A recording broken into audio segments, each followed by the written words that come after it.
Хижа Бунтовна и Старите Букови гори на Средна гора. Сред Старите Букови гори на Средна гора е разположен комплекс от 4 туристически хижи, 2 от които изоставени като хижа Червената гвардия. Хижа Бунтовна е действаща и приема гости през цялата година.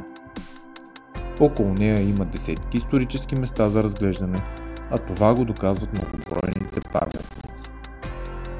До нея може да стигнете, тръгвайки от село Кръстевич по 7-километровата екопътека.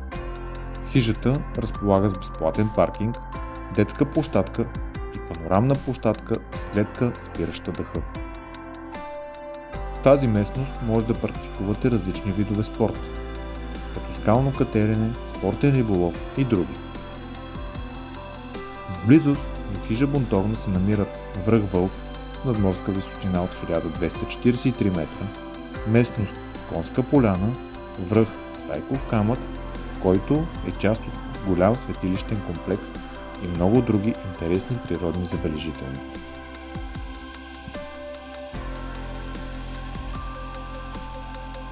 Изгледайте видеото до край, насладете се на красивите гледки и се абонирайте за канала.